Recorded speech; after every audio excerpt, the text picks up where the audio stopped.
किया था database management system. Database management system के बाद हमने इसमें स्टार्ट किया था डेटा मॉडल।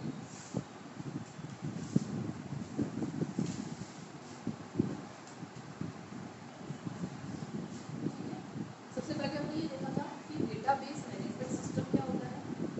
ठीक है, डेटाबेस मैनेजमेंट सिस्टम की रिक्वायरमेंट क्यों थी, इसके पहले फाइल सिस्टम था, उसमें कुछ प्रॉब्लम्स थी जिसकी वजह से डेटाबेस मैनेजमेंट सिस्टम को डेवलप किया गया। ठीक है, फिर हमने इसमें देखा कि डेटाबेस मैनेजमेंट सिस्टम में भी डेटा को रिप्रेजेंट करने के लिए डेटा मॉडल्स होते हैं। Data models are conceptual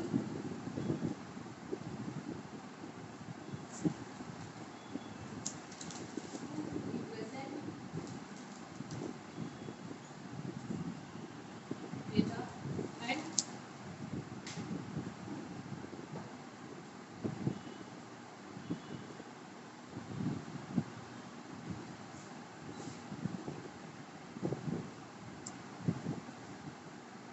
data model क्या है। बेसिकली आप जब डेटाबेस बना रहे हो तो डेटाबेस बनाने के लिए कुछ ना कुछ उसका डिजाइनिंग करोगे कि डेटा को आप कैसे बनाओगे। ठीक है, तो डेटा मॉडल बेसिकली आपको क्या देगा है, कंसेप्चुअल टूल प्रोवाइड करता है। तो डेटा मॉडल में भी हमने कल स्टार्ट किया था कि रिलेशनल डेटा मॉडल हमने पढ़ना स्टार्ट किया था। इसमें हमने स्टार्ट किया था वो पढ़ना स्टार्ट किया आरडीबीएमएस।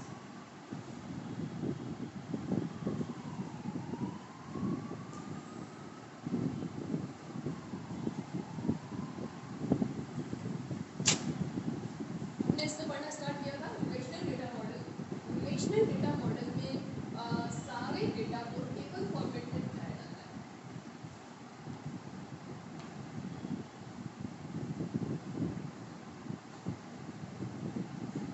डेटा मॉडल्स की अगर अपन बात करें तो बेसिकली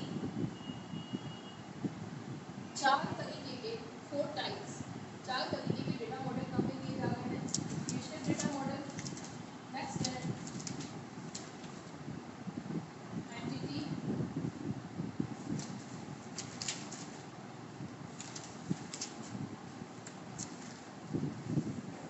रिलेशनशिप मॉडल। ठीक है, third one is object oriented model and fourth is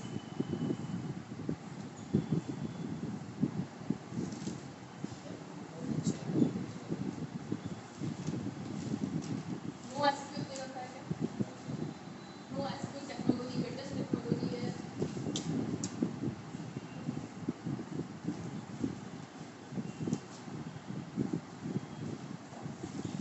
no SQL technology को काम में लेके अब लेटेस्ट मॉडल्स काम में लिए जा रहे हैं।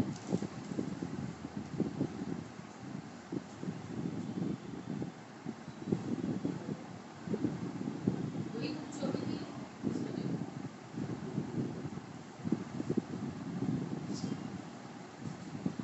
ठीक है,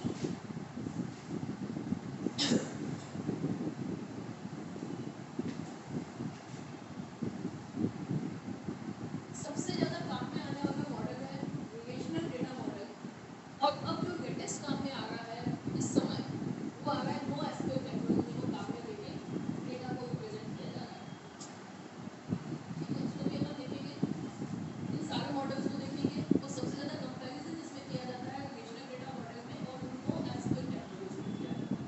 इन दिनों ये जो मॉडल है जनरली एसक्यूएल और रिलेशनल डेटाबेस पर आधारित है, तो सबसे ज़्यादा काम में आता था।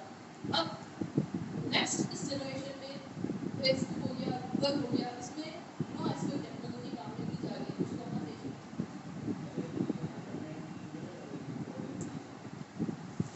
कि एक मॉडल के बाद फिर कोई नाम दिया हुआ है एक्सप्रेस। तीन जो बहुत सारी हैं, है ना।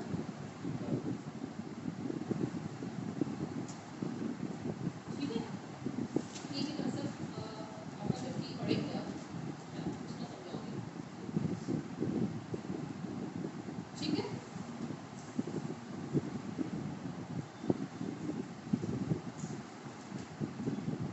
डेटा मॉडल की हम बात कर रहे थे। बेसिकली जो डेटा मॉडल कहाँ पे दिए जा रहे हैं, डेटा मॉडल कौन से हैं? रिलेशनल डेटा मॉडल है, एंटिटी रिलेशनशिप मॉडल है, ऑब्जेक्ट ओरिएंटेड मॉडल है, सेमी स्ट्रक्चर्ड मॉडल है, और अभी लेटेस्ट में काम में आने वाला मॉडल जो है नो एसक्यूएल टेक्नोलॉजी को काम में लेके डेटा को रिप्रेजेंट किया जाएगा। ठीक है, ये आपके सिलेबस में भी है, इसको दिया हुआ है, उसको भी आपको पढ़ना है। अब रिलेशनल मॉडल को हमने कल किया था, मैं समराइज फॉर्म में थोड़ा सा रिवाइज करके फिर नेक्स्ट आज हम पढ़ना स्टार्ट करेंगे एंटिटी रिलेशनशिप मॉडल।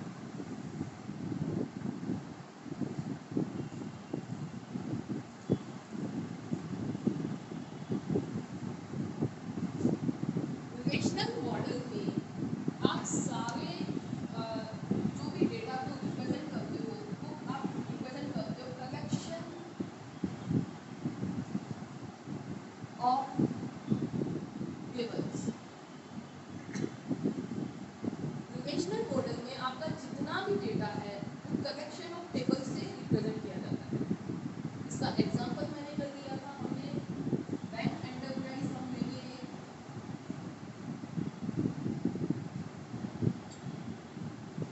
ठीक है।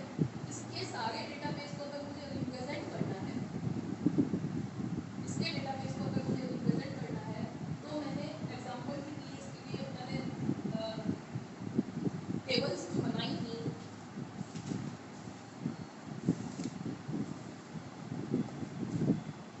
अकाउंट टेबल, डिपॉजिटर टेबल, फिर आपके आ जाएगा कस्टमर टेबल।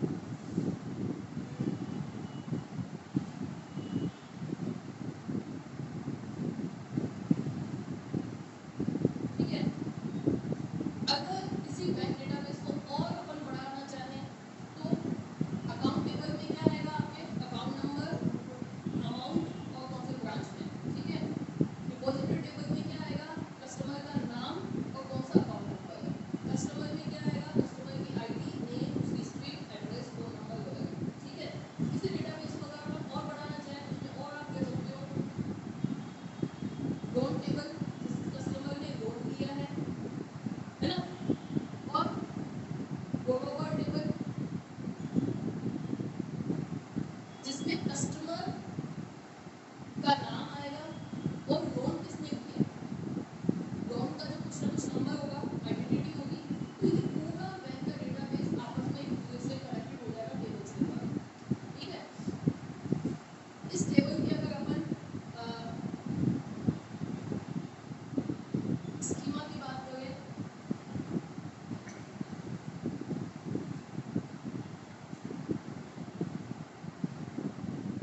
बोरोवर में कस्टमर का नाम।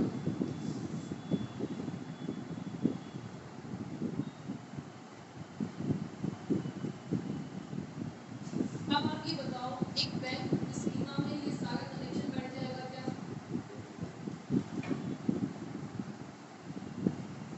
एग्जाम्पल, आप इसका एग्जाम्पल लो,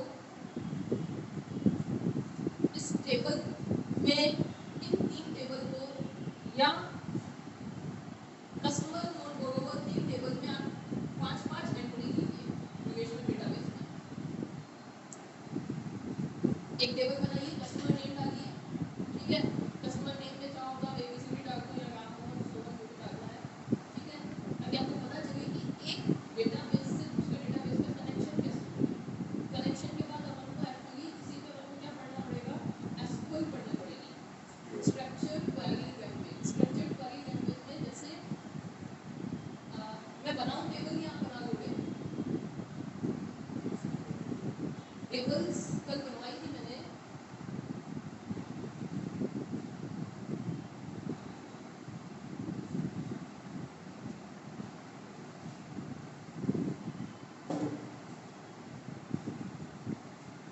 अकाउंट टेबल को आप कैसे रिप्रेजेंट करोगे?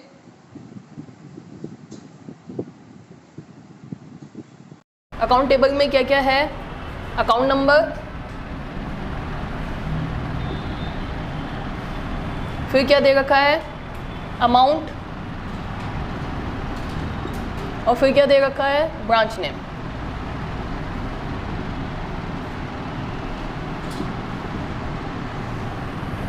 अकाउंट नंबर दिया A101, A102, A103, A104, A105। Amount लिया आपने,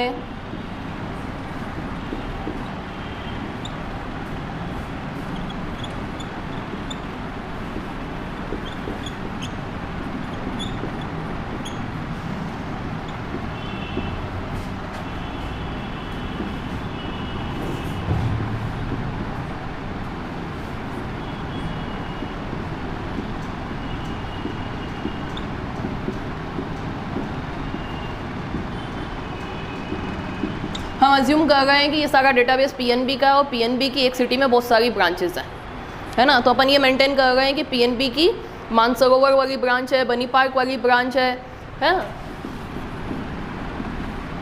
पीएनबी की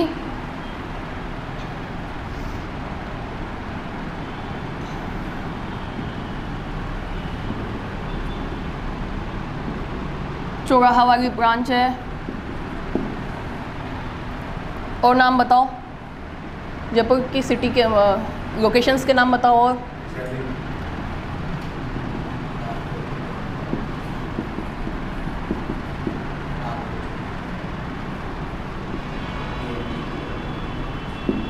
ठीक है,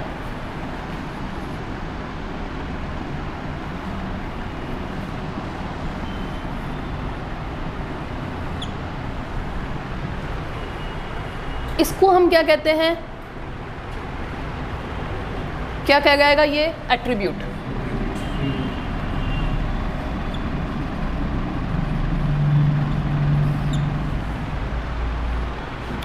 ठीक है, टेबल के जो एट्रीब्यूट हैं ये सब क्या कह जाएगा? ये जो मैंने बना रखा है ओवरऑल डेटाबेस स्कीमा, ये सब क्या कह जाएगा? डेटाबेस की ओवरऑल डिज़ाइन क्या कह जाएगी? Database schema. The overall design of database is called database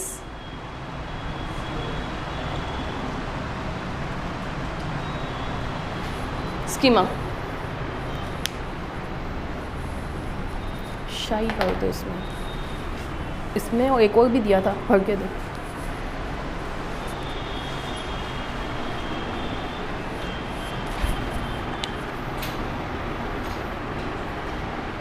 ये डेटाबेस की स्कीमा है। ये हमने जो एक एक डिफाइन किया है ये एक टेबल की स्कीमा है, ठीक है।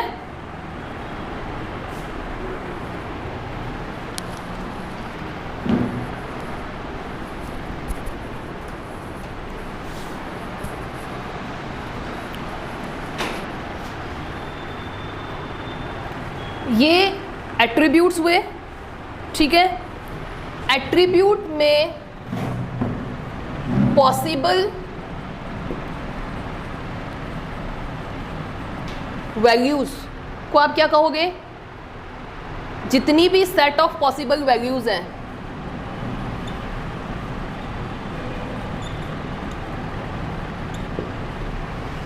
डोमेन। एट्रीब्यूट की जो वैल्यूज हैं वो क्या कहलाएंगी? डोमेन। ये एट्रीब्यूट है, कॉलम नेम भी कह सकते हैं, फील्ड नेम भी कहा जा रहा है कहीं कहीं, ठीक है। बेसिकली जनरली एट्रीब्यूट कहा जाता है उसको, तो कुछ बुक्स में या कहीं कहीं फील्ड है, कॉलम नेम है, जनरली इसको एट्रीब्यूट कहा जाता है, ठीक है। एट्रीब्यूट में कुछ सेट ऑफ परमिटेड वैल्यूज होती हैं जिनको आप क्या कहोगे? डोमेन। क्लियर?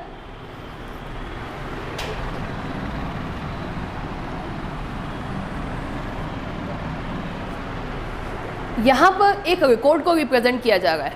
टेबल्स में जो एक रो बन रही है वो एक सेट ऑफ वैल्यूज आपस में रिलेशनशिप को रिप्रेजेंट कर रही है। इसको क्या कहा जाएगा? रिकॉर्ड, रो या टपल।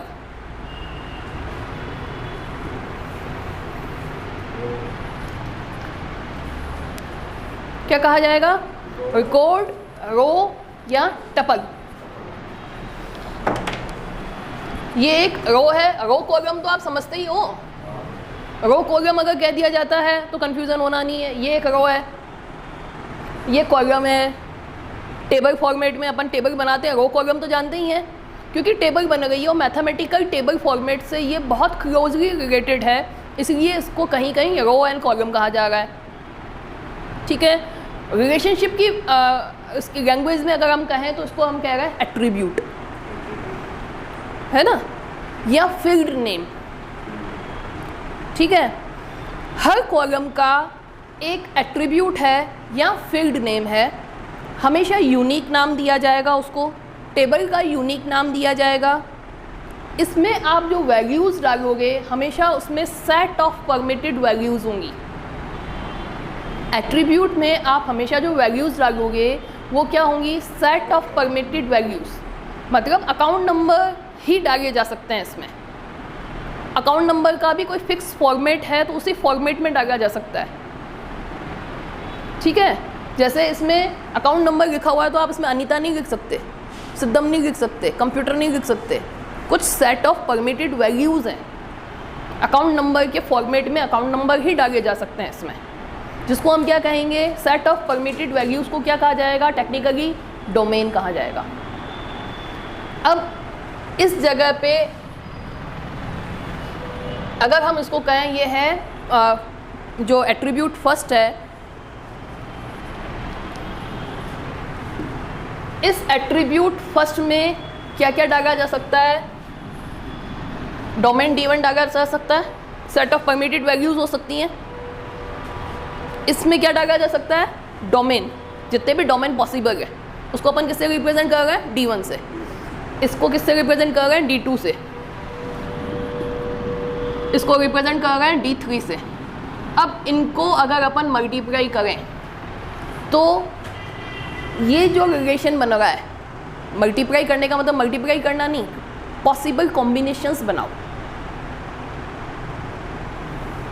मतलब जैसे इसमें माना कि 5 अकाउंट नंबर ही हैं, ठीक है। तो ये 5 अकाउंट नंबर अपन ने लिए, 5 अकाउंट नंबर। फिर इसमें क्या पॉसिबिलिटीज़ हो सकती है? इसमें 0 to 1 लाख तक इसकी मैक्सिमम पॉसिबिलिटी है, तो उतनी सारी डिजिट 0 to 1 लाख तक, मतलब 1 लाख पूरा लो आप।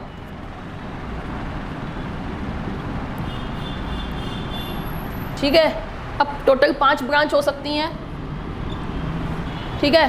तो ये क्या दे रहा है आपको? ये दे रहा है कि इतने कॉम्बिनेशंस में से कोई ना कोई एक वैल्यू होगी इसमें। मैं आपको क्या समझाना चाह रही हूँ? डोमेन इसमें सिर्फ 5 हैं, तो अपन ने क्या उठा लिए? मैक्सिमम कितने हो सकते हैं? 5 में से कोई ना कोई, 5 में से ही कोई ना कुछ होगा, ठीक है। अगर इसको हम बहुत इजी बनाना चाहूँ मैं, यहाँ पे ये डिजिट ज़्यादा आ रही है, इसको मैं इजी बना लेती हूँ, अमाउंट को भी हटाते हैं, एक बार को हटाओ, ठीक है। और मैं ये कहती हूँ कि 2 ही अकाउंट है हमारी ब्रांच में, 2 ही ब्रांच है, ठीक है, माना कि। तो पॉसिबल कॉम्बिनेशन कितने होंगे? 2 × 2, 4 सेट ही बन सकते हैं ज़्यादा से ज़्यादा। या तो ये अकाउंट नंबर इस ब्रांच में होगा, या ये अकाउंट नंबर इस ब्रांच में होगा। तो एक रो, इस कॉम्बिनेशन से एक रो बन गई,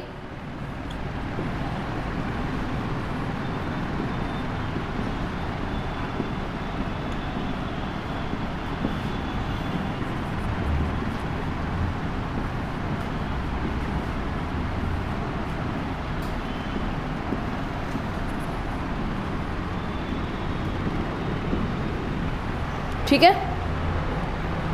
अकाउंट नंबर जो हमारे हैं वो इन दोनों ब्रांच में हो सकते हैं। फिर अकाउंट नंबर कौन सा है? A102, A102 कौन कौन सी ब्रांच में हो सकते हैं? इन दोनों में हो सकते हैं।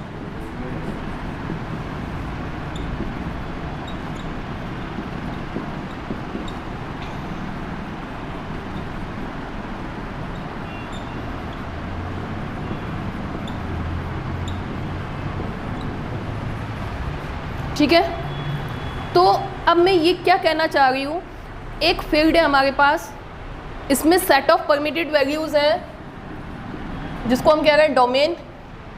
डोमेन में कितनी वैल्यूज़ हैं इसके पास? 2। इधर कितनी वैल्यूज़ हैं? 2, है ना। 2 × 2 कितना आएगा? 4 सेट में से ही इस टेबल में वैल्यू डल सकती है। कॉम्बिनेशंस क्या बन सकता है? डोमेन को आप जितने पॉसिबल डोमेन हैं आपस में उसके कॉम्बिनेशंस बना ले तो वैल्यूज़ उतनी ही डल सकती है। हालांकि अगर नहीं भी समझ में आया तो ज़्यादा परेशान होने की ज़रूरत नहीं है। ये मैथमेटिकली एक स्टेप हम आगे बढ़ रहे हैं कि एक टेबल में वैल्यूज़ क्या क्या हो सकती है, जितने पॉसिबल डोमेन है, दूसरा जितना पॉसिबल डोमेन है और उनका कॉम्बिनेशन। सिंपली ये समझाना चाह रही हूँ। एक टेबल में क्या हो सकता है, अगर इस तरीके से कोई ऑब्जेक्टिव टाइप क्वेश्चन आ जाए तो आप उसमें नहीं अटको। ऐसा कुछ लिखा हुआ आ जाए, एक टेबल में क्या क्या हो सकता है, 2 या 3 एट्रीब्यूट है, उसके पॉसिबल डोमेन क्या है? D1, D2, D3। तो अब पॉसिबल कॉम्बिनेशंस क्या क्या हो सकते हैं? D1 × D2 × D3 कॉम्बिनेशन की वैल्यू से टेबल में वैल्यू लगेगी। सिर्फ जो डोमेन है इस एट्रीब्यूट का और इस एट्रीब्यूट का, इनके कॉम्बिनेशन हम जितने मैक्सिमम बना सकते हैं वो वैल्यू टेबल में डाली जा सकती है। उसके अलावा आप और कुछ नहीं डाल सकते। मैं आपको ये समझाना चाह रही हूँ। क्या ये समझ में आ रहा है आप लोगों को? क्लियर हो पा रहा है ये चीज़? थोड़ा मैथमेटिकल कंसेप्ट है, इसलिए मैंने इसको टेबल को बहुत आसान बना दिया। माना कि मेरे को सेट ऑफ परमिटेड वैल्यूज़ कितनी हैं? 2 हैं सिर्फ मेरे पास। यहाँ पे भी कितनी है? 2 हैं। तो इसके कॉम्बिनेशन क्या बन सकते हैं? 4 बनेंगे। और अब टेबल में क्या वैल्यू डलेंगी? ज़्यादा ज़्यादा 4, उससे ज़्यादा और कुछ नहीं डल सकता इस टेबल में। हाँ, बस 4 ही डाल सकते हैं। मतलब अपन ने ये माना कि मेरे पास सिर्फ 2 अकाउंट हैं कस्टमर के, और अकाउंट्स हैं ही नहीं मेरे पास, और ब्रांच भी मेरे पास 2 हैं। 2 अकाउंट हैं, 2 ब्रांच हैं। तो अब ये अकाउंट आप इन दोनों ब्रांच में खोल सकते हो, ये वैल्यूज़ डाल सकते हो। ठीक है, इसकी सेट ऑफ परमिटेड वैल्यूज़ मैंने क्या दी है? सिर्फ 2 दे रखी है। 5 अकाउंट है तो हम क्या करेंगे? 5 दे देंगे। अब 5 × 2 करेंगे तो 10 कॉम्बिनेशन बन जाएंगे। 5 ब्रांच होंगी तो 5 × 5 करेंगे तो 25 कॉम्बिनेशन बन जाएंगे। कोई अकाउंट उधर भी ट्रांसफ़र कर सकता है, इस ब्रांच से उस ब्रांच में जा सकता है, ट्रांसफ़र कराया जा सकता है। तो इस टेबल में ये सारी वैल्यूज़ डाली जा सकती हैं। हाँ, बस ये एक समझाने मैथमेटिकल मेथड समझा रही हूँ कि अगर इस पे क्वेश्चन आ जाए, इस डोमेन की सेट ऑफ परमिटेड वैल्यूज़ आपकी जो हैं वो आपने उठाई, एक एट्रीब्यूट की उठा ली। मैं आपको क्या समझा रही हूँ, हर एट्रीब्यूट की कुछ ना कुछ सेट ऑफ परमिटेड वैल्यूज़ हैं जिसको आप क्या कहोगे? डोमेन। उसकी कोई संख्या होगी। ठीक है, माना कि 5 हैं एक एट्रीब्यूट की, दूसरे एट्रीब्यूट की भी 5 हैं। तो अब 5 × 5 करके कॉम्बिनेशंस बन सकते हैं। सिर्फ वही वैल्यू टेबल में डाल सकते हो आप, उसके अलावा और कोई वैल्यू नहीं लगेगी। कैच कर पा रहे हो मेरी बात को?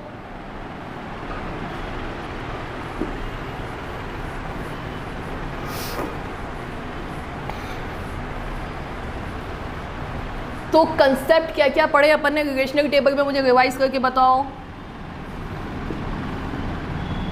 रिलेशनल मॉडल के कंसेप्ट आपने क्या क्या पढ़े, क्या क्या टॉपिक किए? एट्रीब्यूट बता सकते हो, व्हाट इज एट्रीब्यूट? ठीक है, एट्रीब्यूट। डोमेन की डेफिनेशन बताओ, जो आप एट्रीब्यूट में इनपुट कर सकते हो। ठीक है, टेबल की डेफिनेशन बताओ। करेक्शन ऑफ कॉलम्स, है ना? करेक्शन ऑफ एट्रीब्यूट या करेक्शन ऑफ एट्रीब्यूट कर दो। ठीक है, एट्रीब्यूट के करेक्शन को आप क्या कह रहे हो? टेबल कर रहे हो। ठीक है, टेबल एट्रीब्यूट में जो वैल्यूज़ डालोगे उससे क्या बनेगी? एक रो बन जाएगी, जिसको आप क्या कहोगे? रिकॉर्ड कह सकते हो आप। कुछ बुक्स में रो कहा हुआ है और फिर कहीं पे आप उसको टपल भी कह रहे हैं। रिकॉर्ड या टपल आपके रिलेशनल मॉडल में कहा जा रहा है और रो आपके मैथमेटिकल कहा जाता है, रो कॉलम। मैथमेटिक्स में बनाते हो ना एक टेबल, टेबल में होती है रो और कॉलम होते हैं, तो रो कॉलम भी याद कर लो। कभी एक क्वेश्चन में रो कॉलम के फॉर्म में दे दे तो उस फॉर्म में भी याद रखो।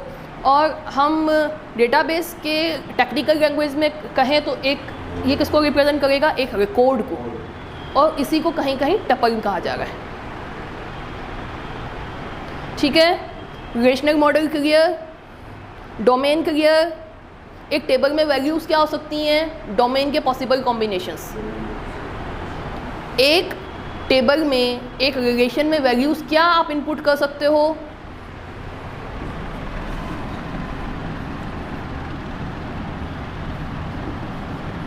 टेबल और रिलेशन भी सेम है, ठीक है? क्या आप इनपुट कर सकते हो? पॉसिबल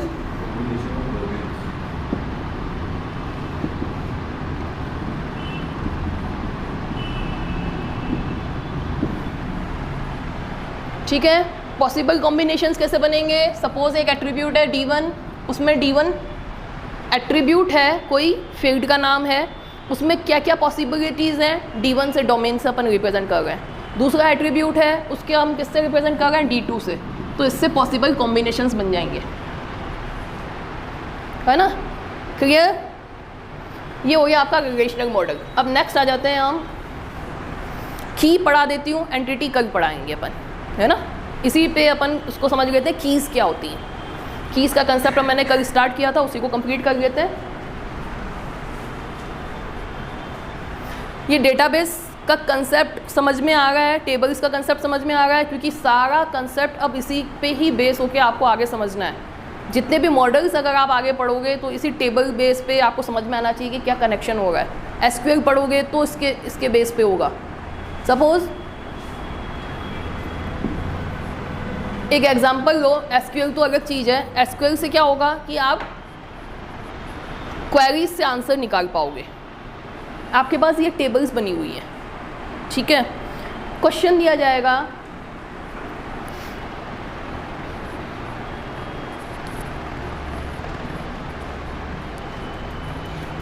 सबसे पहले सिंपल क्वेश्चन लेते हैं। पर्टिकुलर एक अकाउंट नंबर है, मैंने जो टेबल बनाई थी उसमें से आप देख के बताएं कि एक अकाउंट नंबर है 101, है ना? उसने कितना बैलेंस जमा करा रखा है, कितना पैसा उसने जमा करा रखा है। तो कैसे देखोगे? टेबल में देखोगे, टेबल बनी हुई है। क्वेश्चन को मैं लिख रही हूँ यहाँ बोर्ड पे। टेबल में से आप देख के बताएं, the account number is A101,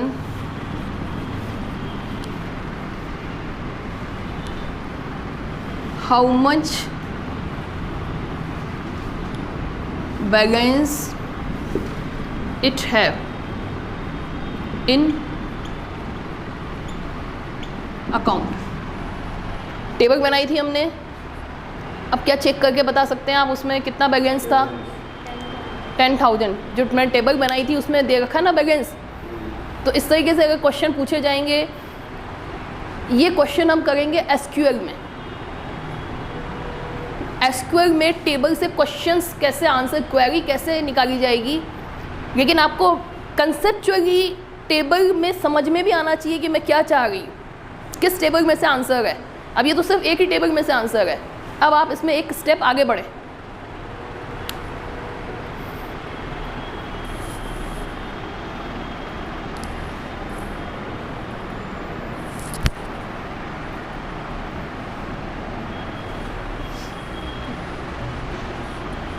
अब आप एक स्टेप आगे बढ़ें जिसका अकाउंट नंबर 101 है।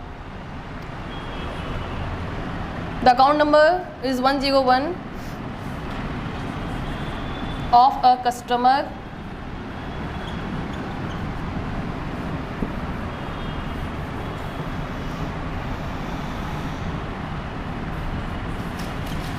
find the customer address of above account holder। एक अकाउंट दिया है आपको, क्या है अकाउंट? 101। अब आप मुझे ये बताओ वो कस्टमर रहता कहाँ है? क्या आप इन टेबल से निकाल सकते हैं क्या? कैसे निकालोगे बताओ?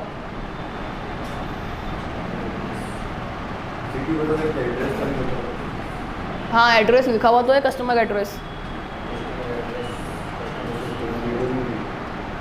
ये स्कीमा बनाओ, ये बार बार काम में आएंगी। इसी के बेस पे मैं आपको पूरा डेटाबेस समझाऊंगी। एसक्यूएल भी इसी के बेस पे समझाऊंगी, डेटाबेस भी इसी के बेस पे, एंटिटी रिलेशनशिप मॉडल भी आपको इसी के बेस पे समझाऊंगी। तो बेसिक स्ट्रक्चर आप बना के रखो माइंड में, कुछ ना कुछ एक डेटाबेस अपन लेके चलेंगे, उसके बेस पे अपन बाकी सारा स्ट्रक्चर और सारा जो भी अपने कंसेप्ट है उसको देखेंगे। अब आप देखो इसमें दो टेबल काम में आएंगी, एक टेबल काम नहीं आएगी। ये टेबल्स क्यों बना रहे हैं अपन? अकाउंट नंबर तो यहाँ से उठा लिया, अकाउंट नंबर यहाँ से उठाया, उससे फिर उसका कस्टमर नेम ढूंढा। अकाउंट नंबर से आपने कस्टमर नेम ढूंढा और कस्टमर नेम से फिर एड्रेस ढूंढा। दो स्टेप में आपका काम हुआ है।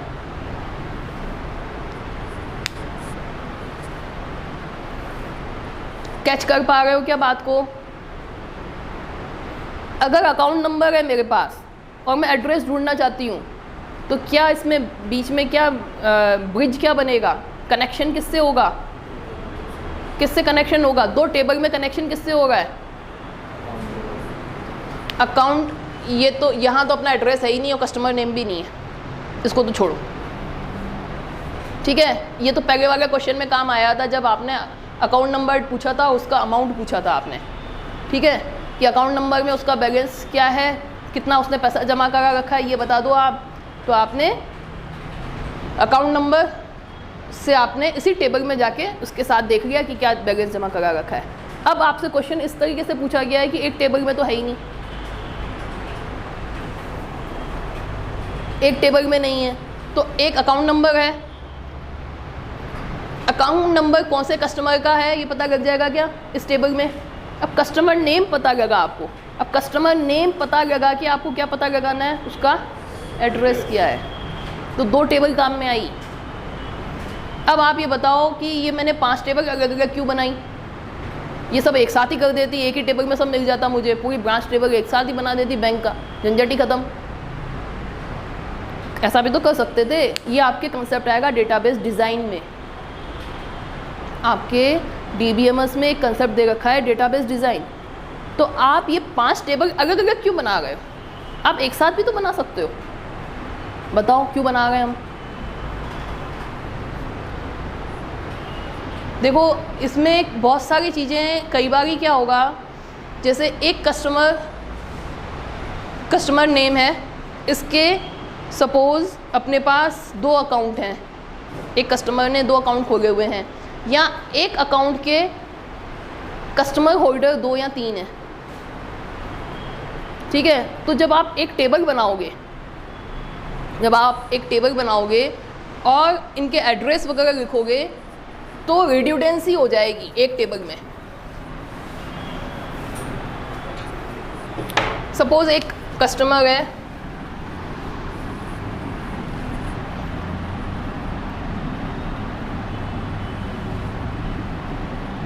अकाउंट नंबर,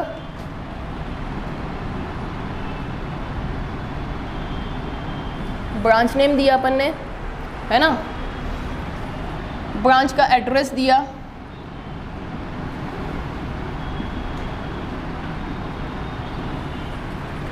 एक अकाउंट नंबर है 101, एक अकाउंट नंबर है 102, एक अकाउंट नंबर है 103, एक अकाउंट नंबर है 104, एक अकाउंट नंबर है 105।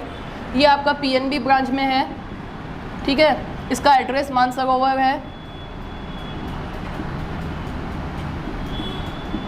ये अकाउंट भी पीएनबी में है, इसका भी एड्रेस मानसरोवर है। ये अकाउंट पीएनबी में है, इसका भी एड्रेस मानसरोवर है। ये अकाउंट पीएनबी में है और इसका एड्रेस बनी पार्क है। ये पीएनबी में है और इसका एड्रेस बनी पार्क है। तो अब क्या ये रिड्यूडेंसी नहीं होगी क्या सब एक साथ मिक्स करने पर? अब अपन क्या कर सकते हैं, ब्रांच नेम और ब्रांच एड्रेस एक छोटी टेबल अलग से बनाएं जिसमें ब्रांच नेम हो और ब्रांच की डिटेल एड्रेस वहाँ पे हो, उसके फ़ोन नंबर हो। सपोज ब्रांच का फ़ोन नंबर डालूँ तो हर जगह पे 10 बार फ़ोन नंबर हो आएगा। अकाउंट नंबर के साथ ब्रांच की एड्रेस बार बार आ रही है। अकाउंट नंबर के साथ आपके पास 100 अकाउंट है तो 100 बार आप ब्रांच की एड्रेस लिखोगे, ज़रूरत क्या है? आप ब्रांच की अलग टेबल बना लो ना। 5 ब्रांच ही हैं आपकी, ये देखिए 5 की एड्रेस एक बार लिखो, 100 बार क्यों लिखोगे आप? अगर सारी टेबलें मिक्स कर दोगे तो बहुत बार ऐसा होगा कि अकाउंट नंबर के साथ ब्रांच की एड्रेस बार बार आएगी। आएगी या नहीं आएगी? सब साथ डबल रिपीट होती रहेंगी। तो इस हिसाब से अपने को दिमाग में रखते हुए चीज़ों को कौन कौन सी टेबल अलग हो और इनमें आपस में कनेक्शन भी बैठ पाए, सारा रिलेशन भी बैठ पाए, इन्फॉर्मेशन भी सारी आ जाए, कनेक्शन भी सारा आ जाए और रिपीटेशन नाम की चीज़ सबसे कम हो। आप 1000 अकाउंट खोलोगे और ये देखिए आपकी 5 ब्रांच हैं तो 1000 बार ब्रांच का एड्रेस आएगा कि नहीं आएगा? तो इसलिए आप एक साथ सारा सब कुछ एक ही टेबल में नहीं रखोगे। आप इसको ध्यान में रखते हुए डेटाबेस डिज़ाइन करते हुए ब्रांच वाली टेबल को अलग बना लोगे कि ब्रांच की एड्रेस अपन को रखनी है तो 5 ब्रांच है, 5 ब्रांच को अलग रखो, उसको अकाउंट नंबर के साथ मत जोड़ो। नहीं तो 1000 अकाउंट है, 50,000 अकाउंट है, 50,000 बार क्यों रिपीट करोगे ब्रांच की एड्रेस को? अपने को सिर्फ 5 बार ही तो रिपीट करनी है।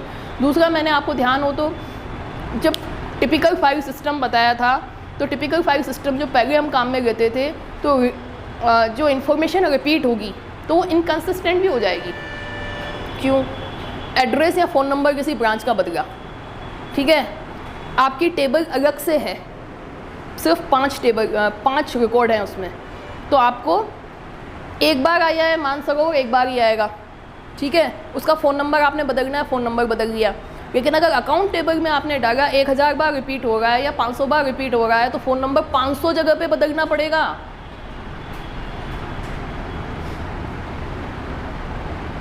कैच कर पा रहे हो मेरी बातों को? आप अब क्या अलग तरीके का कंसेप्ट पढ़ रहे हो, डेटाबेस मैनेजमेंट सिस्टम। पहले हम पढ़ रहे थे प्रोग्रामिंग, पहले हम सोचने का मेथड ही अलग था।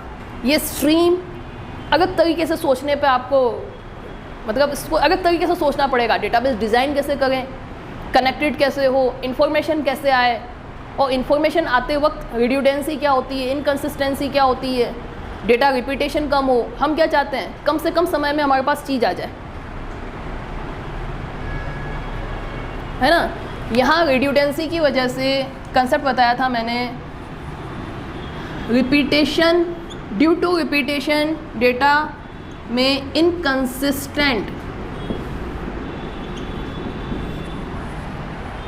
रिपीटेशन से स्टोरेज वेस्ट होगी,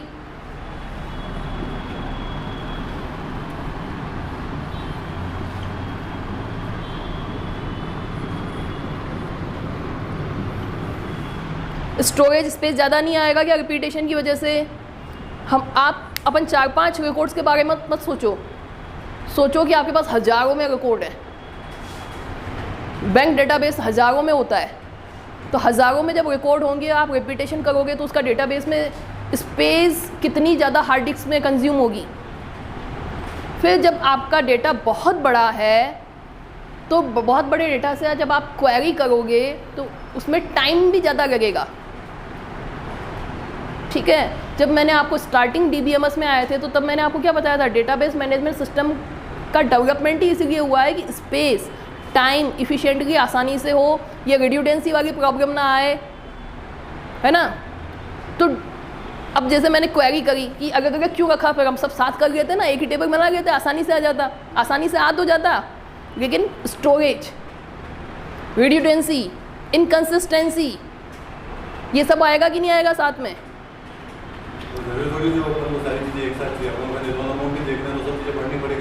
हाँ, उस तरीके से सोच पाओ आप, इसलिए मैं ये सारी चीज़ें एक एग्जांपल लेके समझा रही हूँ। अब डेटाबेस मैनेजमेंट सिस्टम को अपन सारे कंसेप्ट को इस तरीके से समझेंगे, ठीक है। तो एक बैंक स्कीमा को ध्यान में लेते हुए अपन बाकी सारी चीज़ें स्टेप बाय स्टेप इसके कंसेप्ट को, इसकी डिज़ाइनिंग को समझेंगे, इसके SQL को समझेंगे, एंटिटी रिलेशनशिप मॉडल को समझेंगे। फिर उसके बाद आपके लास्ट में एक नई टेक्नोलॉजी जोड़ी गई है, NoSQL टेक्नोलॉजी, क्या चीज़ है उसको देखेंगे, ठीक है। इंटरेस्टिंग कंसेप्ट है, अलग कंसेप्ट है, मज़ा आएगा आपको पढ़ने में। सोचोगे समझोगे तो इंटरेस्ट बनेगा, ठीक है।